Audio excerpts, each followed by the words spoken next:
Alright, this was by far one of the best shot-making games of the year, and it was consistent on both sides, so the main difference was just in the way they were doing it, because for the Heat, they were doing it more as a team.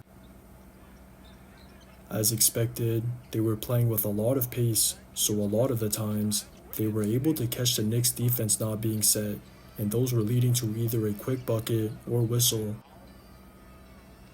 Then in the half court, they were playing their usual .5 style of ball, so they were making quick decisions to either shoot, drive, or pass, and that was causing the Knicks just as many problems, because that decisiveness on the catch was making it hard for them to contain the rock.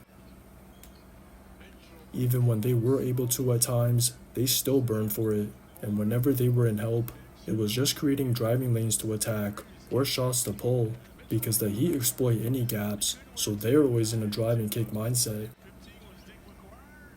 The only time I see them consciously trying to get a player the rock is when there's a clear mismatch, but other than that, they're all basically playing the same way, and there's a reason why this playstyle leads to them all establishing a rhythm, because as the rock is moving, so are the players to maintain their spacing.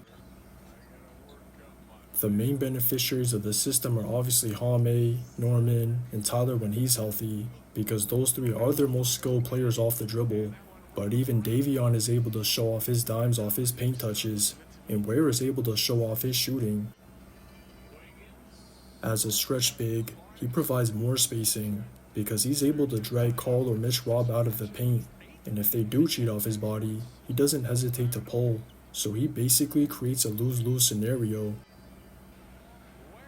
That's without even mentioning his hands inside, because he can finish on the rolls or drop-offs, and he can clean up on the O-boards. So between his play, Norman going crazy in the third, and the others scoring in spurts, they had enough offense to win, but they struggled to stop the Knicks' shot-making on the other end.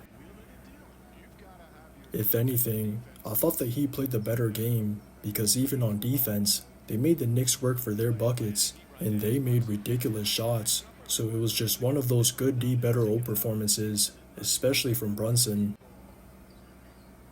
Besides just outright selling to force the rock out of his hands, the only adjustment that he could have made was to probably stop dropping against his screening actions, but other than that, they defended him as well as they could, because their ball pressure was aggressive, their switches were clean, and they were going over all of his screens, and despite all that, he still consistently made shots over a contest. There might have only been a few times where the Heat didn't get a hand up, and when he's making those type of shots, combined with some of the other shot making, it was just difficult for the Heat to get a stretch of stops, because in the second, McHale kept trying in transition, then in the second half, OG couldn't miss either. Even Hart and Clarkson had some moments throughout the night, so it really didn't matter when the Knicks offense got stagnant, because they were always making timely bailouts that allowed them to maintain control of the game, and that's basically all they did in the fourth.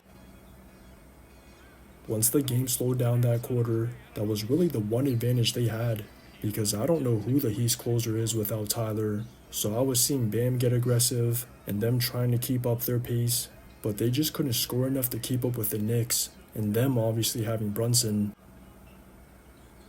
Even though he wasn't scoring consistently throughout, at least he was still able to use his gravity at times, and the others were comfortable enough to make their own plays, because they've been in these situations before, so they weren't solely relying on Brunson.